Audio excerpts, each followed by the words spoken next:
Shalom. Shalom jemaat Tuhan. Boleh bagi tepuk tangan yang meriah untuk Tuhan Yesus kah? Terima kasih Kak. Untuk Tuhan Yesus ya. Terima kasih untuk pimpinan gereja yang telah memberikan kesempatan bagi saya untuk berbagikan firman sermon pada hari ini. Kita bersyukur sebagai gereja karena kita tidak melulu membicarakan mengenai berkat, mengenai persembahan. Biasanya kalau gereja berbicara mengenai berkat, berarti sepertinya gereja lagi kekurangan duit begitu ya. Persembahan terus. Saudara tahukah bahwa dalam Alkitab, Yesus sendiri hanya boleh dikira dengan jari apabila dia berbicara mengenai berkat. Selebihnya Yesus berbicara mengenai dosa, mengenai panggilan, kerajaan Allah.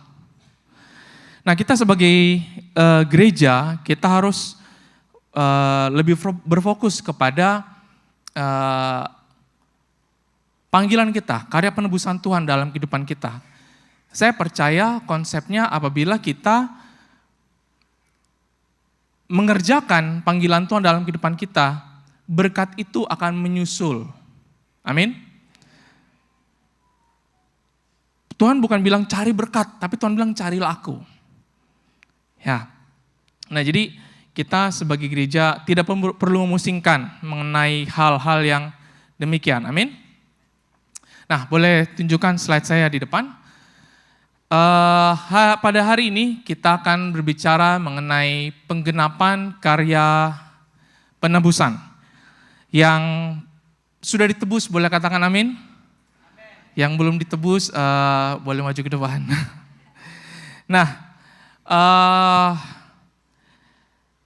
saudara-saudara, seorang laki-laki yang menyukai seorang wanita, apabila dia benar-benar mencintai wanita itu, dia tidak akan memaksakan cintanya untuk diterima oleh sang wanita tersebut. Yang setuju katakan amin. Jadi yang sudah berkawin di sini, coba tanya sebelahnya, kau paksa aku kah? Gitu kan.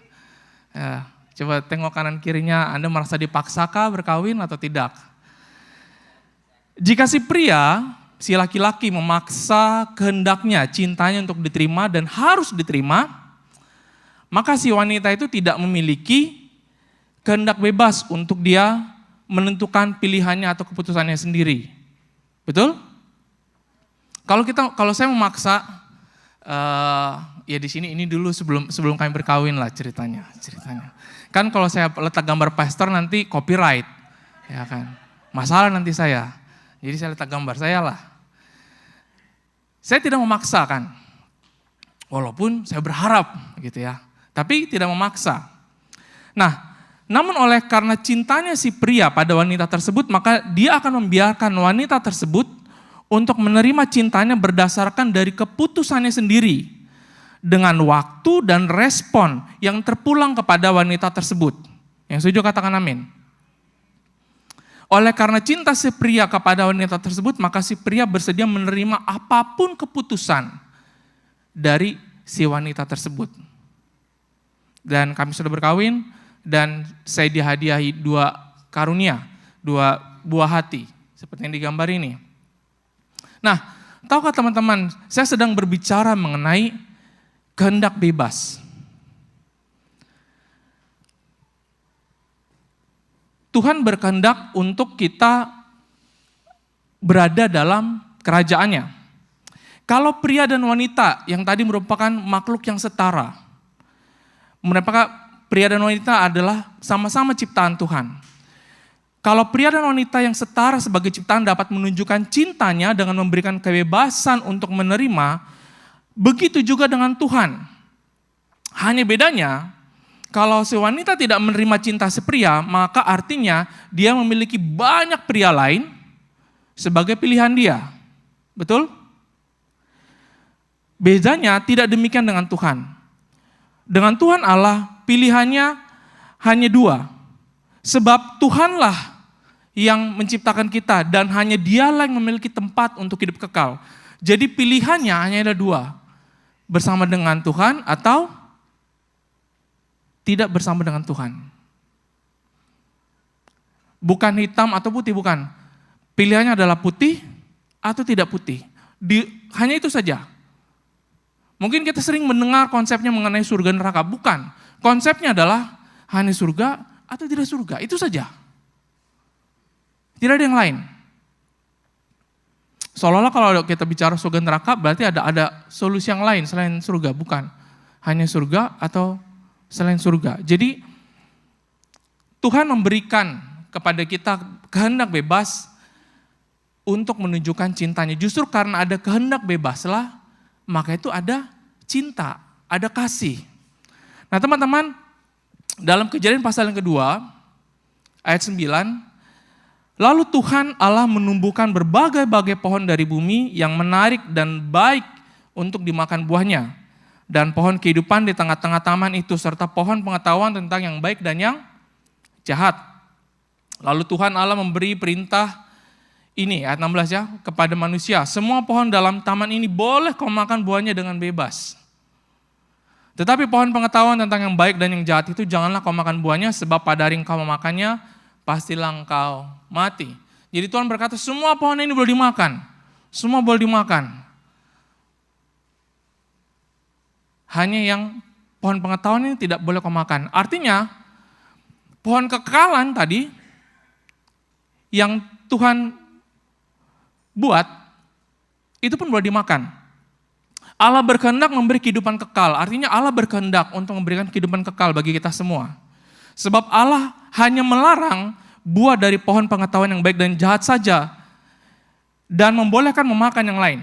Artinya hidup kekal adalah kehendak Tuhan dari semula untuk manusia. Yang setuju katakan amin.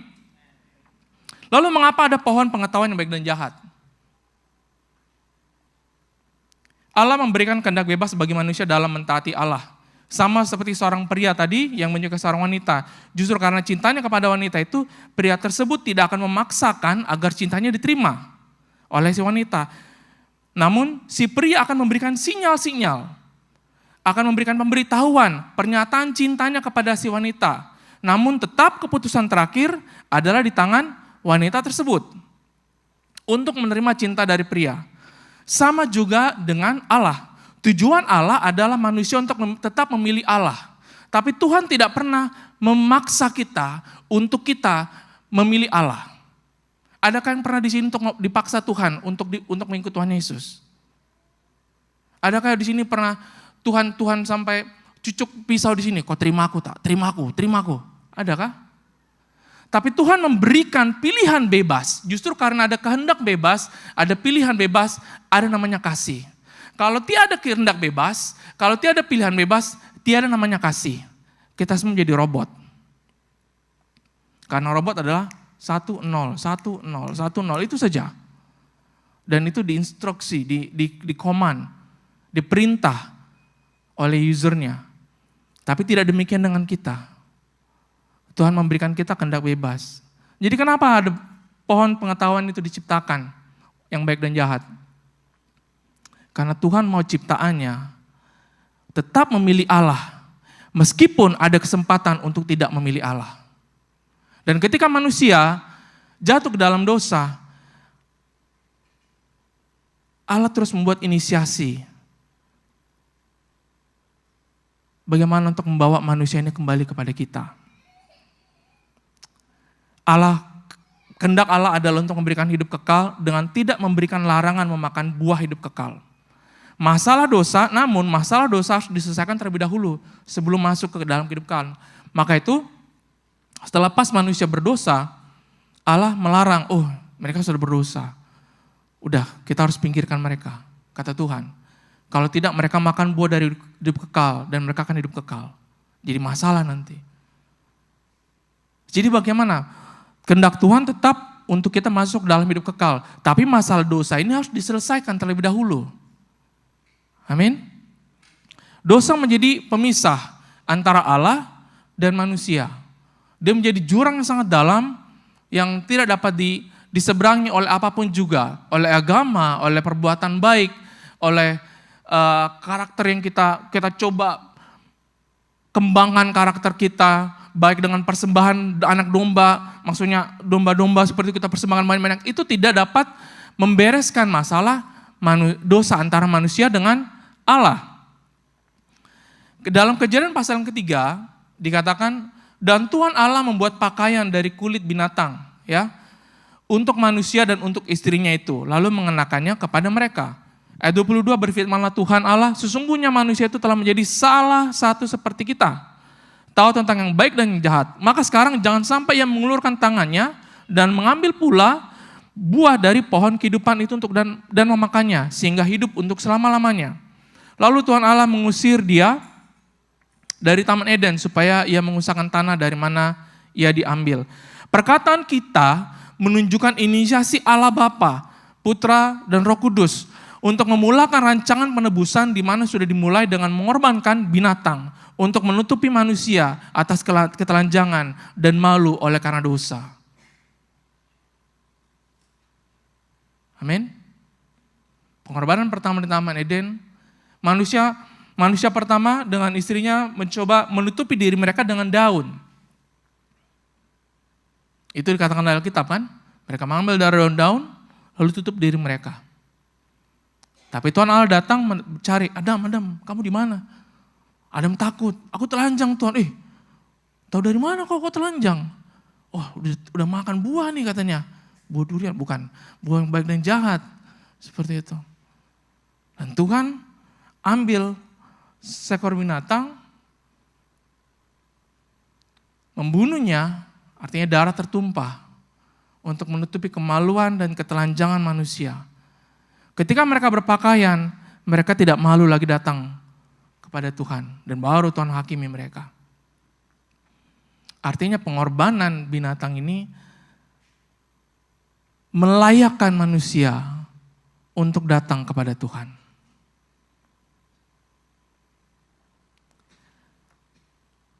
Soalnya mengapa Yesus tidak datang segera setelah manusia jatuh dalam dosa?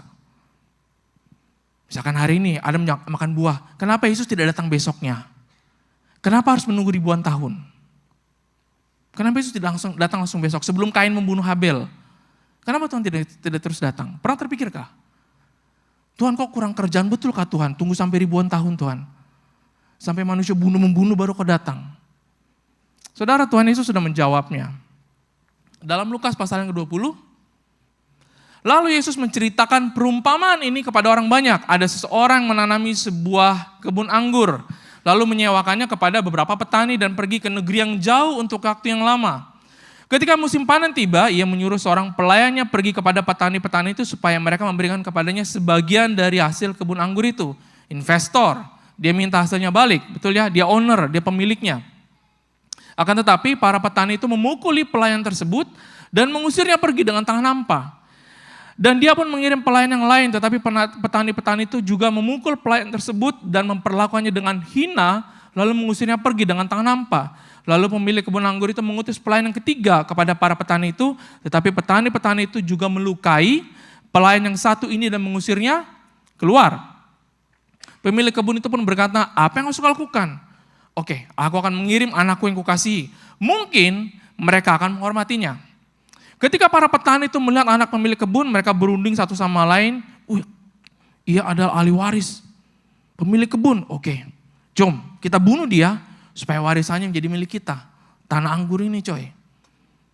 Kemudian mereka pun melemparkan anak itu keluar dari kebun anggur itu dan membunuhnya. Lalu apa yang akan dilakukan oleh pemilik kebun anggur itu kepada mereka? Ia akan datang dan membinasakan petani-petani itu, lalu menyewakan kebun anggurnya kepada orang lain. Ketika orang banyak mendengar perumpamaan ini, mereka berkata, janganlah hal ini sampai terjadi. Nah, Allah menyatakan kasih-Nya dengan janji setianya kepada Abraham dan keturunannya. Dan apabila mereka masih buta karena tidak tahu mana kehendak Allah, maka Allah memberikan peraturan-peraturan, cara beribadah dengan lengkap melalui Musa. Namun mereka masih berdosa, maka Allah memberikan kepada mereka penjajahan agar mereka berbalik dan mengingat Allah. Namun itu hanya sementara. Mereka kemudian meminta raja. Kita tahu ya, orang Israel meminta raja. Namun raja pertama mereka tidak sungguh-sungguh kepada Tuhan, sampai akhirnya Tuhan Allah mengurapi Daud dan berjanji tata kerajaan Daud untuk selama-lamanya. Namun keturunan Daud membawa duka dan dosa di hadapan Allah. Memang tidak semua, tapi penghukuman Allah atas umatnya harus berlaku, dan demikian Allah memberikan mereka kembali dijajah. Bahkan tembok dan bait suci kebanggaan yang dibangun pada masa pemerintahan Salomo hanya menjadi reruntuhan dan aib yang sangat memalukan bagi bangsa-bangsa. Namun demikian tetap dalam masa penjajahan dan pembuangan, Tuhan Allah tetap mengirimkan nabi-nabinya untuk memberikan peringatan kepada bangsa pilihannya, bangsa Israel, untuk berbalik kepada Allah. Dan tidak satu pun dari mereka didengar oleh bangsa Israel. Sampai akhirnya Allah Bapa mengirimkan anaknya yang tunggal. Jadi sebelum Allah mengirimkan Yesus, Allah harus mengirimkan dulu. Begini loh, begini caranya untuk menyembah aku. Begini caranya untuk hidup sebagai manusia. Karena itu belum pernah diberikan di Taman Eden. Manusia sudah terlanjur berdosa. Jadi sebelum kedatangan Yesus, Allah itu kan katakan Allah adil. Jadi dia harus adil, dia harus menunjukkan kepada manusia bagaimana caranya untuk manusia hidup di bumi. Dan sekarang kita ringkas itu menjadi Alkitab, bahasa Inggrisnya Bible. Basic instructions before leaving earth. Instruksi dasar sebelum kita meninggalkan bumi. Tuhan memberikan peraturan, cara-cara beribadah. Namun manusia gagal. Nah, apakah Allah gagal dalam rencananya? Tidak. Tuhan tidak gagal dalam rencananya, namun manusia gagal mengikuti rencananya. Ayub 42 ayat 2, aku tahu bahwa engkau sanggup melakukan segala sesuatu dan tidak ada rencanamu yang gagal. Mazmur 33 ayat 10 sampai 11. Tuhan menggagalkan rencana bangsa-bangsa. Ia meniadakan rancangan suku-suku bangsa, tetapi rencana Tuhan tetap selama-lamanya. Rancangan hatinya turun-temurun. Memang betul, Tuhan bertanggung jawab atas adanya kehendak bebas. Itu tanggung jawab dia karena dia memberikan adanya kehendak bebas. Tetapi manusia bertanggung jawab atas tindakan manusia dalam menggunakan kehendak bebas. Saudara sampai sini paham? Ada sering kalau dalam perdebatan kekristenan, mengapa ada kehendak bebas? Manusia mempersalahkan kehendak bebas. Justru karena kehendak bebas, maka memungkinkan dinyatakan kasih. Bukan kehendak bebas yang salah. Kita yang harus bertanggung jawab atas setiap keputusan yang kita lakukan. Karena kita merasa, saya bebas untuk memilih apa-apa. Tuhan bertanggung jawab atas kehendak bebas itu, tapi kita bertanggung jawab atas tindakan yang kita buat karena kehendak bebas. Yang paham katakan amin. Nah, teman-teman, ya gambarnya tidak keluar. Oke, nubuatan pertama, karya penebusan. Nubuatan pertama, karya penebusan, Allah bernubuat mengenai kedatangan keturunan perempuan yang akan meremukkan kepala si ular. Itu dalam Kejadian pasal yang ketiga. Aku akan mengadakan permusuhan antara engkau dan perempuan ini, antara keturunanmu dan keturunannya. Keturunannya akan meremukkan kepalamu dan engkau akan meremukkan tumitnya. Ini Tuhan sedang berbicara kepada, ada yang tahu? Tuhan berbicara kepada siapa nih? Kepada siapa nih Tuhan sedang berbicara? Ular, oke? Kepada ular, ya. Makanya itu manusia sekarang jadi makan daging ular. Katanya aku makan nih si setan begitu kan. Luar biasa. Kalau kami orang Batak bilang kami orang Batak tuh suka makan babi. Kenapa suka makan babi? Katanya kalau kita makan babi itu kita makan setan. Oh kenapa? Kan Tuhan Yesus mengusir setan ke babi-babi. Jadi kita makan babi itu supaya kita makan si setan. Luar biasa. Nah, dan nubuatan terakhir karya penebusan ada di Maliaki pasal yang keempat ayat 6. Maka ia akan membuat hati bapa-bapa berbalik kepada anak-anaknya dan hati anak-anak kepada bapa-bapanya. Supaya jangan aku datang memukul bumi sehingga musnah. Saudara, sebelum kita masuk ke dalam berbicara nubuatan, mari kita berbicara mengenai dice atau dadu. Saya tidak tahu di Malaysia dikatakan apa. Dadu juga, oke. Dadu, kita belajar dulu teori probability. Teori kemungkinan atau peluang. Nah, kita semua tahu dadu, saya di rumah sering bermain monopoli dengan anak saya, tapi kalau mereka si Karis biasanya selalu ajak saya, jemput saya main monopoli, saya selalu tolak. Kenapa? Kalau saya main monopoli saya selalu dibully.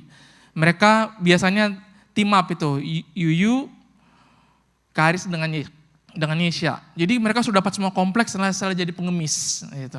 Kalau main monopoli, tahu lah ya. Jadi baru main 5 menit saya sudah marah, karena saya miskin jadinya. Nah dadu ini, kita main monopoli menggunakan dadu. Jadi kita mau jalan, kita lempar dadunya dan akan keluar dia punya mata berapa dan kita berjalan sesuai dengan matanya. Dadu yang biasa kita pakai dia ada 6 sisi, betul? Mata yang berlainan dari 1 sampai 6. Artinya peluang untuk mendapatkan suatu angka dalam satu kali lemparan adalah 1 berbanding 6. Karena ada 6 mata, misalkan kita harapkan 3, sudah pasti dapat 3? Tidak, karena ada 1/6 peluang, artinya sangat kecil sekali. Ya kan? Ada sangat kecil sekali. Nah, ibarat taruhlah ada dadu 3 mata. Kita berbicara dulu jangan dadu 6 mata, dadu 3 mata. Artinya dadu 3 mata dia ada mata 1, 2, dan 3. Apabila dibuatkan permutasi dengan memperhatikan urutan tanpa pengulangan, ini apa ini berada tamat cakap ini? Waduh, ikut saja lah ya. Apabila dibuatkan permutasi dengan memperhatikan urutan tanpa pengulangan, maka kemungkinan adalah 123, 132, 213, 231, 312, 321. Ini semua kemungkinan kombinasi yang ada tanpa pengulangan, betul? Oke, semua ya.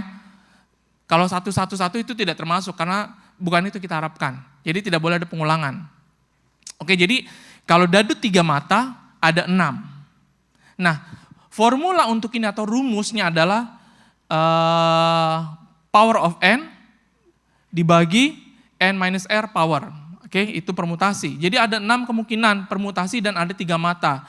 Artinya peluang untuk mendapatkan kombinasi yang diinginkan. Misalkan saya mau mendapatkan angka dengan urutan 312. Oke, saya harus ada 6 kemungkinan di sini, tetapi kan ada 3 mata. Jadi setiap kali lemparan,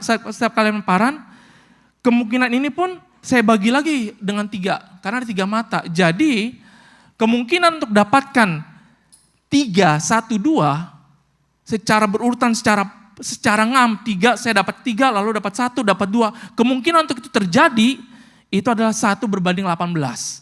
Atau 0,05555555 terus saja. Oke. Dadu berapa? 3 mata. Nah sekarang kita berbicara dadu 6 mata. Haleluya. Oke. Dadu 6 mata. 1, 2, 3, 4, 5, 6. Jadi apabila dibuatkan permutasi dengan memperhatikan urutan tanpa pengulangan, maka kemungkinannya adalah berapa menit saya punya waktu? Inilah kemungkinannya. Saya saja sudah tidak dapat baca. Udah malas saya baca ini. 1, 2, 3, 4, 5, 6, lalu 1, 2, 3, 1, 2, 3, dan seterusnya. Sesuai dengan formula ini ada 720 kemungkinan permutasi dengan ada 6 mata. Artinya peluang untuk mendapatkan yang kombinasi yang diinginkan, misalkan contoh, saya mau mendapatkan kombinasi dengan urutan 5, 1, 2, 3, 6, 4. Peluangnya adalah 1 berbanding karena 6 harus 6 darab 720 tadi. Jadi peluangnya adalah 1 berbanding 4.320. 0,00023148148 itu hitungannya, kiraan dia. Sangat kecil sekali. Sangat kecil sekali. Nah, kita akan kembali ke sini nanti. Yesus setidaknya ada 365 nubuatan mengenai Mesias, mengenai Kristus yang dimulai ribuan tahun sebelum kedatangan Tuhan Yesus. Brother, banyak betul memang. Itu makanya Tuhan kita luar biasa. Amin. Amin. Ada 365 dan saya akan membacakan satu persatu.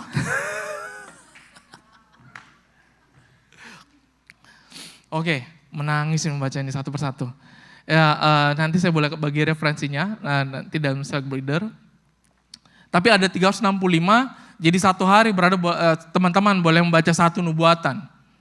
365 nih halaman pertama, skip saja lah ya. Halaman kedua, 3, 4, 5 ini terakhir. Ada 365 nubuatan.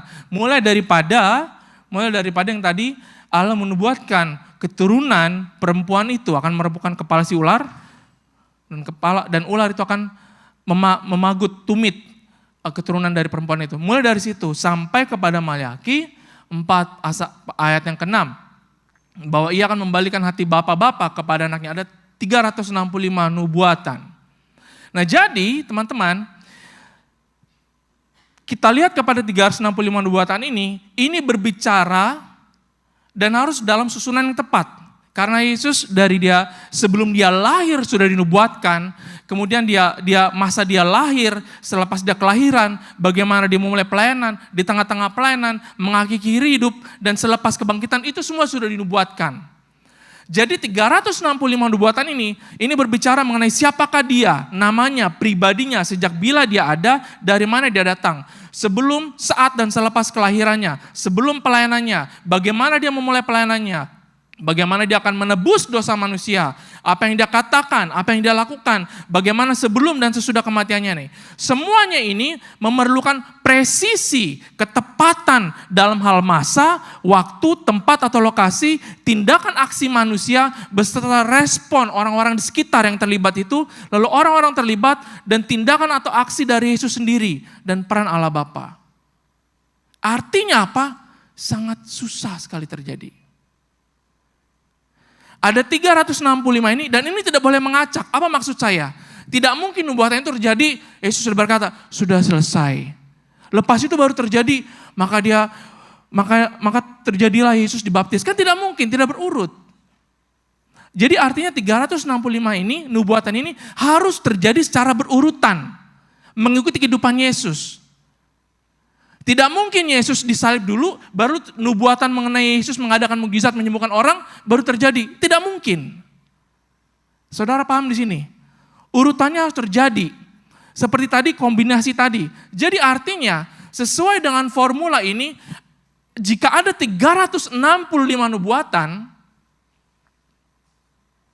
dan kita memerlukan 365 kombinasi, satu kombinasi dengan 365 nubuatan yang terurut.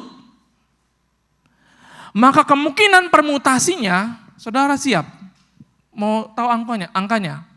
Kemungkinan permutasinya adalah 2,5104 dikali 10 power of 778. Kemungkinannya adalah artinya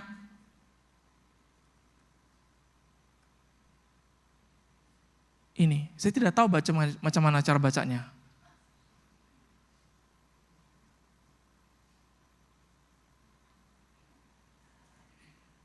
Artinya ini sangat ketepatan karya penebusan yang dilakukan Yesus Kristus sebagai Mesias, juru selamat manusia adalah berada di kemungkinan mustahil.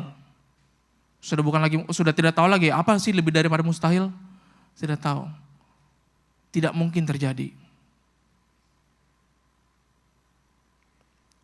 Dia melampaui batas segala kecerdasan yang ada. Bahkan kalau semua kecerdasan di bumi dikumpulkan menjadi satu dari sejak penciptaan, tetap tidak akan dapat melampaui kecerdasan yang Allah miliki. Artinya, kemungkinan terjadi urutan penggenapan nubuatan itu 1 berbanding angka ini. Artinya tidak mungkin. The chance of Jesus to fulfill all the prophecy is beyond impossible. Sampai sini paham, teman-teman? Dari sekian banyak kemungkinan ini hanya ada satu yang benar. Hanya satu yang benar. Tapi harus memilih dari sekian banyak. Itu artinya kita mustahil. Tapi ingat, bagi manusia itu mustahil. Amin? Karena kita melihat angka ini. Bagi kita itu mustahil. Bagi Tuhan, apa yang mau kita belajar dari sini? Allah dapat mengubah hidup kita yang jauh lebih mudah untuk dia lakukan. jika untuk menggenapi karya penebusan, angka yang mustahil itu Tuhan dapat lakukan, apalagi kehidupan kita. Allah dapat melakukan hal yang mustahil yang sangat susah dengan tepat dan benar untuk menebus dosa manusia. Amin. Maka Allah dapat mengubah hidup kita yang jauh lebih mudah untuk Dia lakukan. Siapa yang percaya?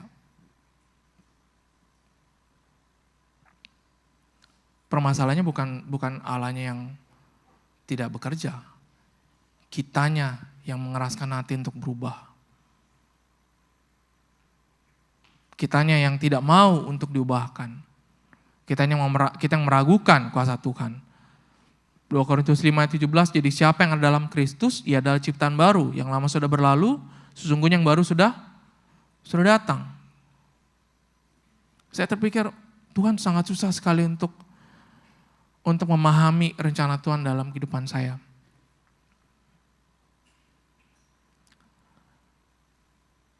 Kadang kita takut untuk taat. Kadang kita terpikir, kalau kita taat, kita akan kehilangan apa yang sudah kita miliki. Betul ya? Kita takut. Saya takut Tuhan untuk melayani di gereja. Saya takut kehilangan masa saya, me time saya. Saya takut saya harus keluar uang untuk ongkos Grab. Saya takut untuk menghadapi konflik dalam pelayanan. Saya takut kalau menerima tugas yang kemungkinan besar saya tidak dapat lakukan. Saya takut kalau disuruh memimpin. Saya takut kalau disuruh saya bercerita mengenai kehidupan lama saya. Sehingga akhirnya kita jadi pribadi yang sama, yang kita tidak diubahkan. Padahal bagi Tuhan adalah sangat mudah untuk mengubah kehidupan kita. Dan sebetulnya teman-teman, apabila Tuhan memberikan kesusahan dalam kehidupan kita, itu adalah jawaban doa daripada kehidupan kita. Karena untuk kita naik level, kita harus melalui masa-masa yang sukar. Amin. Kami di rumah, saya dengan istri saya, kami sedang sepakat untuk menurunkan berat badan, ya kan? Karena kan firman Tuhan, kamu harus naik dan bukan turun, ya kan? Tapi kalau berat badan kamu harus turun, bukan naik, itu masalahnya, coy. Permasalahannya naik itu mudah, turun itu astaga luar biasa. Jadi kami ada siswi sampai dia install app itu dekat handphone dia, dan ada kawan dia pinjamkan penimbang berat badan yang langsung terhubung dengan app itu. Jadi setiap kali dia menimbang, terus masuk data, ya kan, informasi. Jadi kadang-kadang dia, Pak lihat Pak sudah turun sekian kg, oh gitu. Papa udah turun berapa? Kalau laki-laki kan, kita yang laki-laki kan 100 gram, yes 100 gram. Padahal itu karena tukar celana.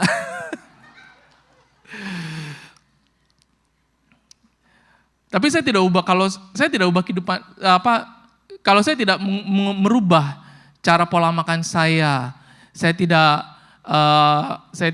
pergi misalkan exercise seperti itu. Ya, saya tidak akan dapat melihat hasil yang saya harapkan. Amin. Amin. Jadi kita harus, untuk dapatkan hasil yang bagus, kita harus berjerilah. Karena Tuhan Yesus sendiri sudah bilang, Allah sendiri sudah bilang kepada Adam, kamu harus mengusahakan, dengan berjerih lelah kamu akan mengusahakan tanah itu. Karena tanah itu terkutuk oleh karena dosa Adam. Jadi kalau kita diberi kesusahan, kita bersyukur. Dan kita harus punya respon yang bagus. Kita punya respon, Tuhan apa yang mau kau ajar dalam kehidupan saya Tuhan? What do you want to teach me? Through this hassle. Lewat semua masalah, Tuhan apa yang mau kau ajar Tuhan? Sebab firman Tuhan, Ibrani 4 ayat 12, sebab firman Tuhan, firman Allah hidup dan kuat dan lebih tajam daripada pedang bermata dua apapun. Ia menusuk amat dalam sampai memisahkan jiwa dan roh, sendi-sendi dan sumsum. Ia sanggup membedakan pertimbangan dan pikiran hati kita. Kunci untuk Tuhan mengubah kehidupan kita adalah firman Tuhan. Adalah melalui firman Tuhan. Para banduan-banduan yang di penjara, mereka juga mengalami pembaruan oleh karena ada firman Tuhan. Ada orang datang ke penjara membagikan firman Tuhan. Beberapa bulan yang lepas kami dengan sel group kami menolong satu orang yang kami kenal. Mereka berada di penjara. Jadi awalnya dari penjara Kajang kemudian pindah ke penjara imigrasi.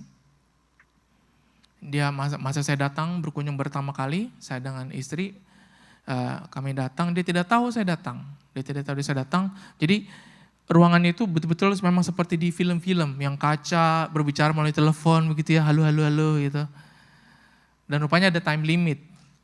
Hanya setengah jam. Jadi dia terus putus. Jadi saya datang, dia tengok saya, udah terus nangis. Dia bilang, "Pak Tama kenapa datang?" "Oh ya saya datang," saya bilang. "Karena saya sayang, karena saya mengasihi." Dia menangis. Hampir 10 menit dia menangis. Saya bilang, "Kak tolong durasi, nangisnya tolong dipersingkat." "Durasi," saya bilang. Dia bercerita. Saya tanya satu hal begini. "Apa yang kakak belajar dari Tuhan sama di penjara?" Dia terus lihat saya. Terus dia bilang apa? "Pak Tama," dia bilang. "Pak Tama tahu dia di penjara ini Alkitab tidak boleh masuk." So, jadi apa yang kamu buat? Kalau ada orang bagi firman, satu firman saya coba ingat itu saja Pak Tama. Sampai 1 bulan itu saja saya ingat-ingat, saya hafal. Wow, saya bilang. Kita saja hari ini firman, besok sudah lupa. Satu firman itu dia ingat. Terkadang manusia begitu ya. Sudah kepepet, sudah tertekan, baru ingat Tuhan. Masa keleluasaan, Tuhan bodoh amat. Sehingga kita tidak diubah. Dan akhirnya didapatkan kasih karunia daripada sipir, daripada officer di penjara itu. Dia dipekerjakan di penjara itu. Jadi kehidupan kita harus berubah dan caranya adalah melalui firman Tuhan. Nah yang kedua, apa yang mau kita pelajari dari karya penebusan Tuhan? Dia punya rencana atas kita. Matematik manusia itu sukar, namun matematik Tuhan itu mustahil. Maka kalau Tuhan bilang dia punya rencana, artinya memang dia punya rencana. Berapa banyak orang-orang yang kita tahu berita-berita akhir-akhir ini? Orang bunuh diri, depresi, mental health. Saya tadi malam bicara dengan Brother Zack. Betul. Banyak company sekarang dia tawarkan mental health package. Tahu maksudnya apa? Jadi banyak company sekarang dalam offer mereka tawarkan, oke, kami pun juga punya mental health package. Jadi artinya kalau orang stres ada konselornya di situ. Saya tidak pernah dengar package ini dulu. Akhir-akhir ini baru. Artinya apa? Semakin hari, semakin sekarang banyak orang stres. Jadi kalau teman-teman berpikir, apa ya pekerjaan nanti yang boleh saya buat? Oh jadi psikiater tuh. Nah, makin banyak nanti orang stres, percayalah. Orang stres nanti makin banyak. Apalagi sekarang zaman AI.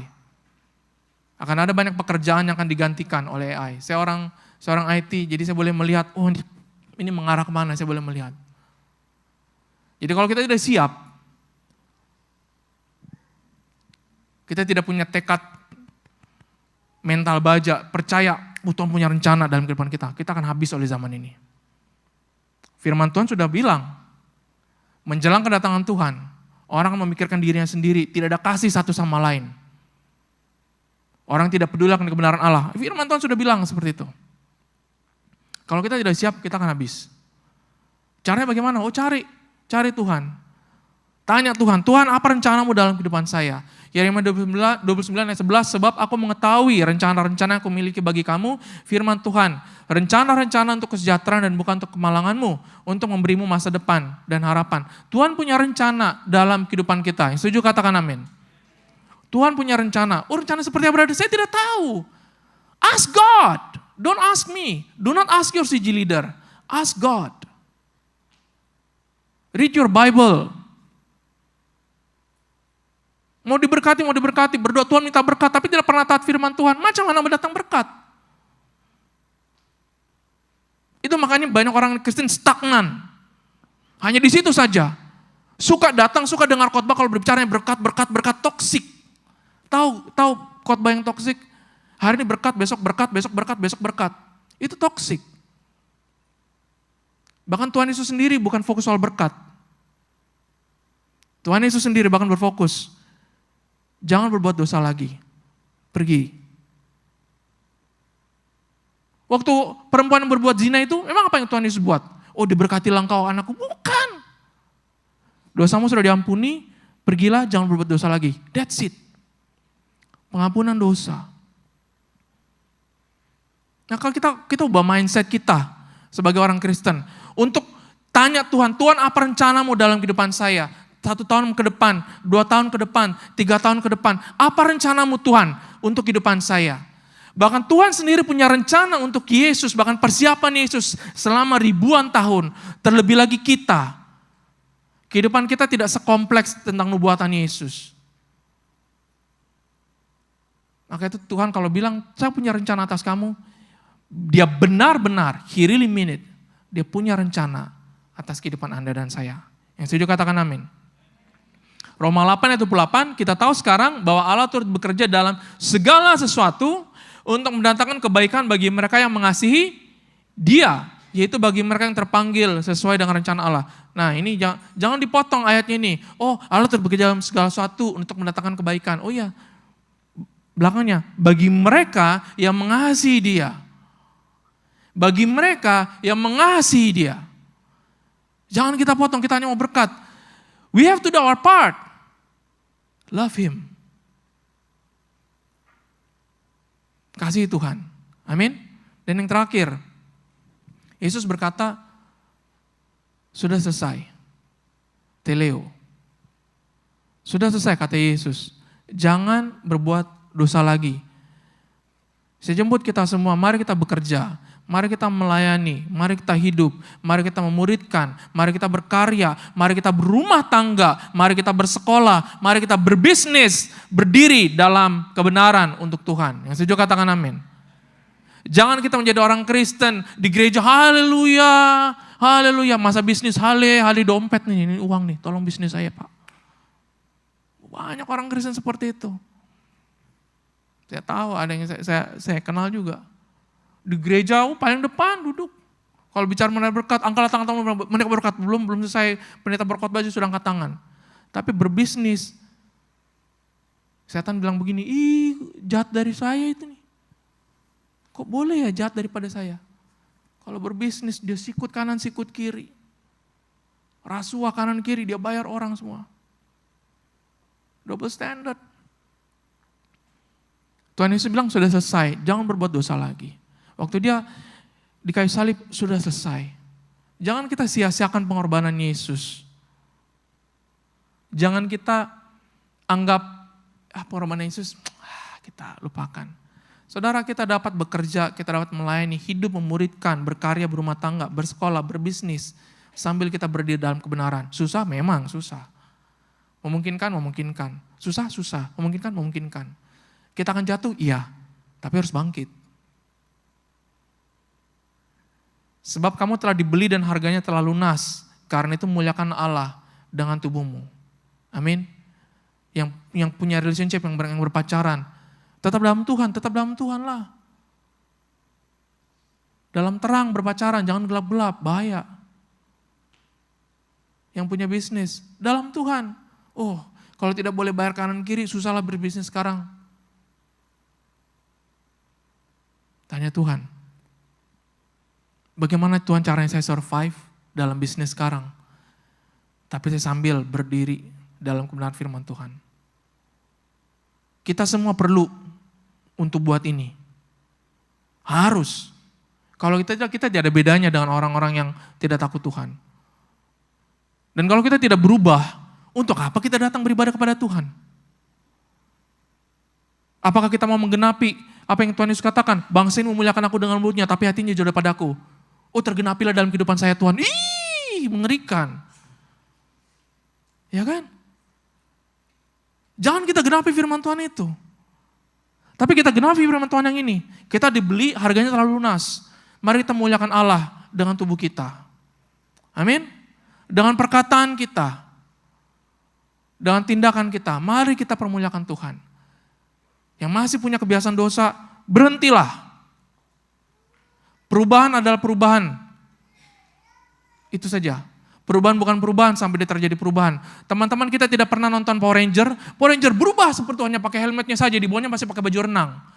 Tidak berubah, tidak ada. Monsternya aja, pulang kata monsternya. Power Ranger cakap berubah hanya seluarnya saja. Yang seluar celana dalam pendeknya itu. Yang lainnya tidak. Kan tidak ada. Kalau dia bakalan berubah, dia berubah sepenuhnya. Baru dia memiliki kuasa untuk pukul itu monster. Kalau berubah semuanya. Jangan tanggung-tanggung. Maka itu firman Tuhan bilang, sebuah benih kalau tidak mati, dia tidak akan tumbuh. Harus mati kita terhadap dosa. Dosa itu maksudnya mati, bukan kita yang mati. Dosa itu harus mati, kita matikan. Kolose 3, kita berbicara mengenai buanglah dan juga kita matikan keinginan dosa. Itu harus kita matikan. Amin. Saya boleh minta pemain musik? Supaya kita dapat berkata dalam 1 Petrus 1 ayat 18, kita telah ditebus dari cara hidup kita yang sia-sia, yang kita warisi dari nenek moyang kita. Itu bukan barang yang fana, bukan pula dengan perak atau emas, melainkan dengan darah yang mahal. Itu darah Kristus, yang sama seperti darah anak domba, yang tak bernoda dan tak bercacat. Tuhan mau karya penebusan Dia digenapi dalam kehidupan kita. Yesus sudah mati di kayu salib, betul. Tapi apakah Yesus yang mati di kayu salib bangkit dalam hati kita masing-masing?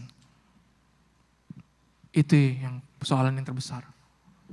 Kalau Yesus hanya mati di kayu salib, ya, penebusan Yesus tidak genap dalam kehidupan kita. Tapi Yesus mati di kayu salib, di Golgota, harus bangkit dalam kehidupan kita. Dalam segala perkara kita boleh libatkan Tuhan. Hari-hari ini hari-hari yang sukar untuk kita. Banyak orang kehilangan pekerjaan, orang stres, kehilangan mungkin orang yang dikasih dengan meninggal dunia, sakit, pekerjaan mungkin yang gaji tidak keluar-keluar. Anak kita mungkin yang di kampung yang sedang sakit, perlu uang sekolah. Ibu bapak kita yang sakit, bapak saya pun sakit. Bapak saya setiap minggu, 2 kali 1 minggu, hari Selasa dan Kamis, dia harus dialis 2 kali seminggu, dari sejak bulan September tahun lepas, sampai hari ini, 2 kali seminggu. Hemodialis. Apa yang saya sebagai anak rasakan? Sedih. Masa saya pulang ke Jakarta bulan Desember, saya kawankan. Setiap saya ada kesempatan, saya kawankan papa saya hemodialis ke hospital. Saya duduk di terbaring, masuk semua hose, keluar darah, masuk darah, keluar darah, masuk darah. Berapa jam ini Pak? Setiap dialis 6 jam nak. Aku temankan bapakku di situ 6 jam. Sambil aku berdoa, Tuhan, tolong Tuhan. Tapi bukan kehendakku, kehendak-Mu Tuhan. Namun saya juga harus berjalan bersama Tuhan. Saya juga harus berjalan bersama Tuhan. I have to walk with God. Kita semua harus berjalan bersama Tuhan di masa sukar. Dan juga di masa senang. Ingat Tuhan. Kalau kita ditegur Tuhan, itu artinya Tuhan mengasihi kita. Kalau saya menegur anak saya, Yesya jangan. Saya pelototi dengan mata saya. Jangan. Peringatan 1 kali. Itu karena saya sayang dengan dia.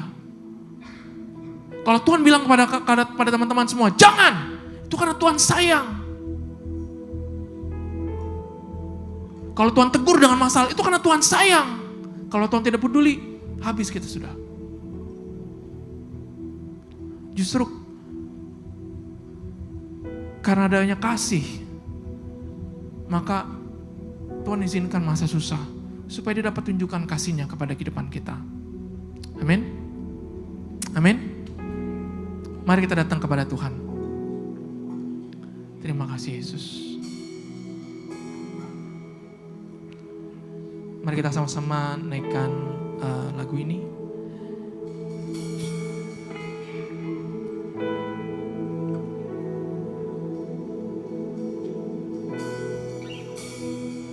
Saat ku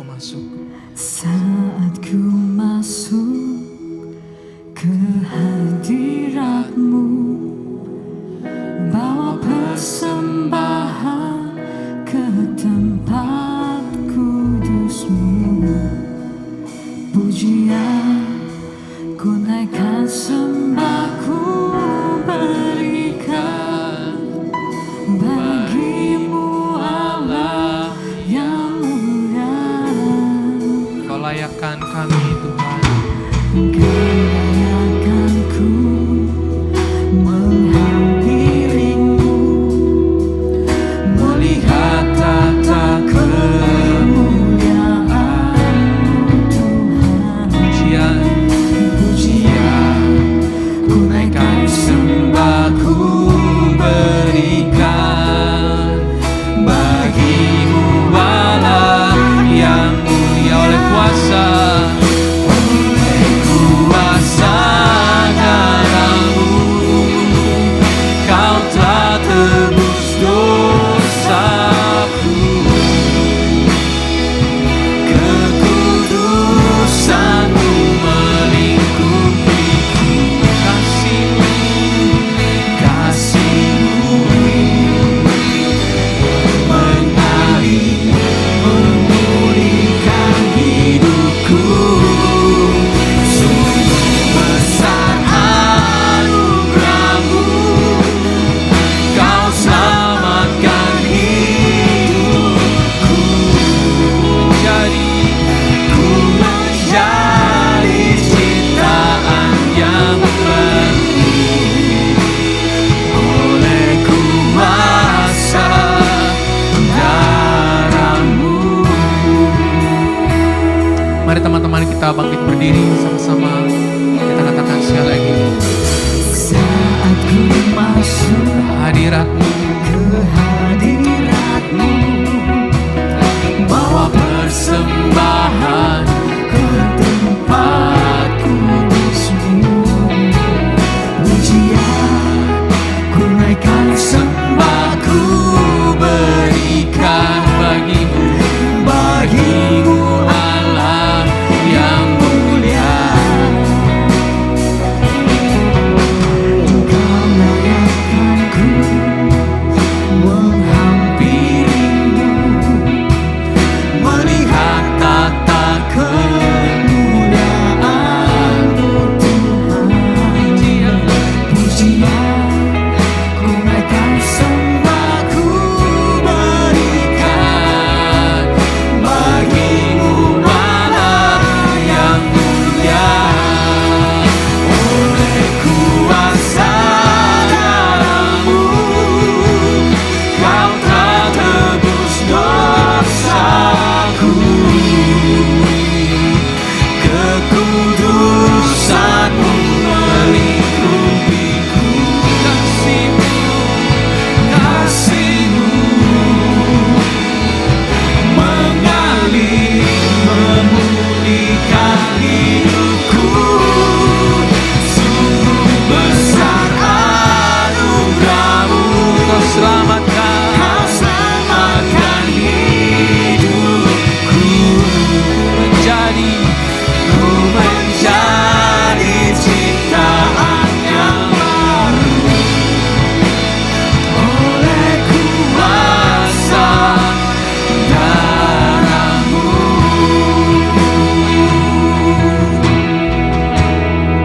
Tuhan, kami telah mendengar firman-Mu ya Tuhan Yesus, bahwa Engkau sanggup untuk mengubah kehidupan kami jauh melebihi yang dapat kami pikirkan Tuhan. Dan bahwa Engkau punya rencana. Kalau Engkau berkata, saya punya rencana kepadamu, untukmu anakku, bahwa betul Engkau mempunyai rencana Tuhan. Dan sudah selesai karya penebusanmu Tuhan, dan kami mau kematianmu juga bangkit dalam diri kami Tuhan Yesus. Supaya dengan demikian Tuhan, kami memuliakan Kau dengan tubuh kami ya Bapa. Saudara-saudara, Tuhan mau berurusan dengan masing-masing setiap kita di tempat ini. Tuhan bilang, mari datang kepadaku, mari datang kepadaku. Aku dapat melakukan hal yang jauh lebih kompleks daripada yang kamu pikirkan. Mari datang kepadaku, percaya kepadaku kata Tuhan. Aku punya rencana dalam kehidupanmu.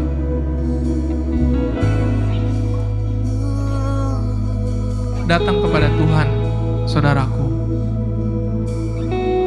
Tuhan tidak menghakimu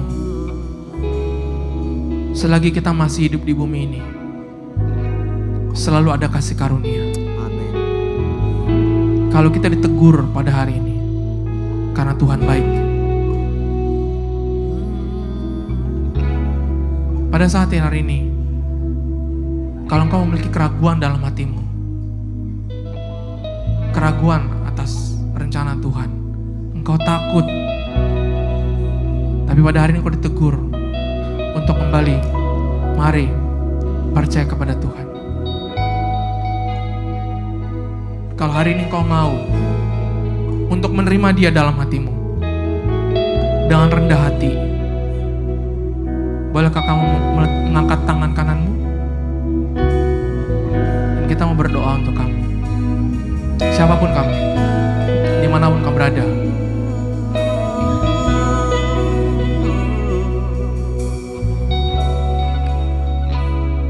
Kamu katakan doa yang saya ucapkan. Tuhan Yesus, saya datang kepadamu Tuhan. Saya telah mendengar firman-Mu. Saya mengaku seorang berdosa dan meragukan Tuhan, menolak Engkau dalam hati saya.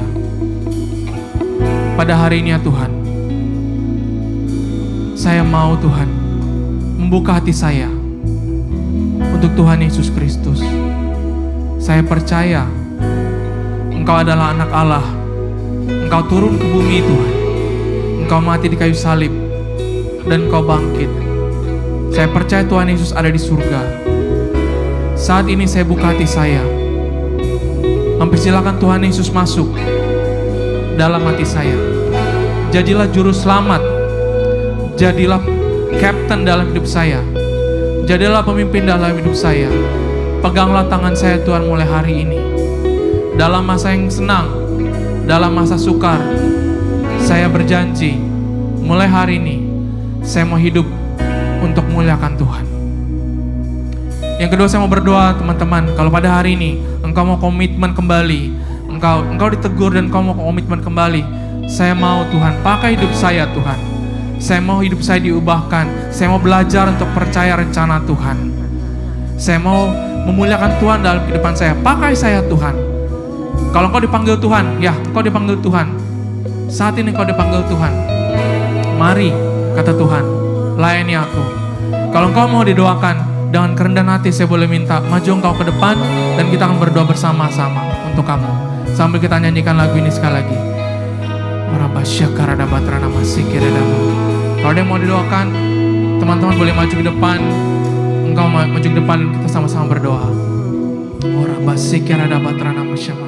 Oleh kuasa darah-Mu Tuhan. Oleh kuasa darah-Mu, Kau telah tebus dosaku. Kekudusan-Mu, kekudusan-Mu melingkupiku. Kasih-Mu Yesus, kasih-Mu mengalir, memulihkan hidupku. Sungguh besar anugerah-Mu, Kau selamatkan hidupku. Ku menjadi ciptaan yang baru.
kuasa darah-Mu Tuhan, oleh kuasa darah-Mu Tuhan, Kau telah tebus dosaku. Tebusan keputusan-Mu melingkupiku,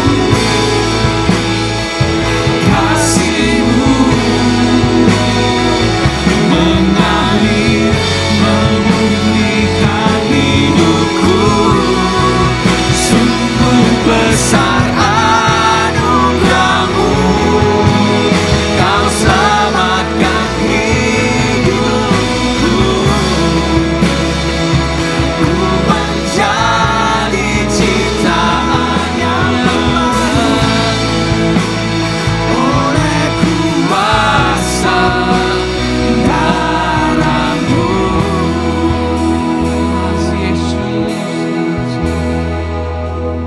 Terima kasih Bapa, hanya oleh darah Yesus kami menjadi ciptaan yang baru. Terima kasih Tuhan untuk firman-Mu Tuhan. Pada hari ini Bapa, kami belajar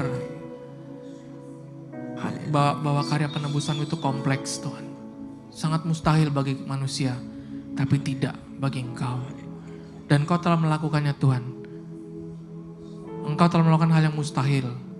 Dan Engkau masih akan melakukannya Tuhan dalam kehidupan kami masing-masing Tuhan. Kami percaya Tuhan,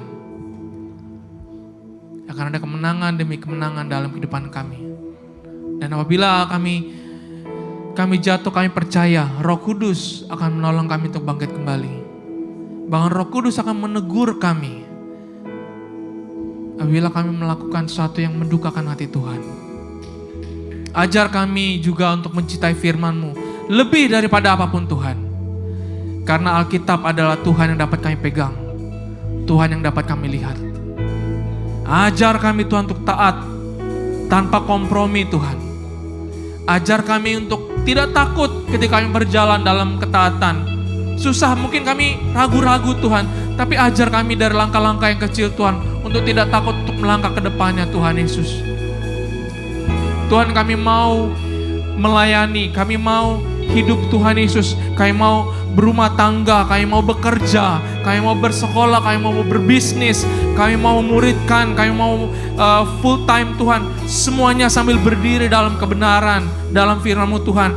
Kami tahu itu susah Tuhan Yesus, tapi kami percaya Roh Kudus akan memberikan kami hikmat, akan memberikan kami kebijaksanaan untuk kami bercakap, untuk kami bertindak Tuhan, sehingga kami tidak kompromi dengan dunia Tuhan Yesus. Karena kami tahu Tuhan Yesus berkata, siapa yang mencintai dunia, dia tidak mencintai aku. Kami mau hanya mencintai Engkau Tuhan Yesus. Kami tidak mau hati kami terpikat oleh keinginan dunia Tuhan, tapi kami mau hati kami terpikat, terpaut hanya kepada hati Tuhan. Ajar kami mengerti hati Tuhan. Ajar kami mengerti hati Tuhan, terutama untuk memenangkan jiwa-jiwa, untuk menjangkau orang-orang di sekitar kami Tuhan Yesus. Kami berdoa Tuhan, pada tahun ini Bapa, semua jemaat UMC Bapa, kami membawa satu orang kepada Tuhan. Kami membawa satu orang yang belum mengenal Tuhan kepada Tuhan. Kami berdoa ya Bapa, berikanlah jiwa-jiwa Tuhan. Berikanlah jiwa-jiwa ya Bapa. Berikanlah orang-orang untuk kami perkatakan, untuk kami perkenalkan mengenai Yesus Tuhan Yesus. Terima kasih ya Tuhan Yesus. Terima kasih Bapa. Terima kasih ya Tuhan. Terima kasih Bapa. Mari angkat tanganmu dan kita terima berkat daripada Tuhan.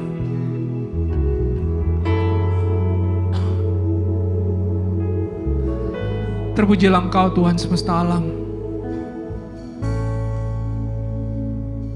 Tuhan berkati Engkau dan Tuhan melindungi Engkau. Tuhan menyinari Engkau dengan wajah-Nya dan memberikan kepadamu kasih karunia. Tuhan menghadapkan wajah-Nya kepadamu dan memberikan kepadamu damai sejahtera.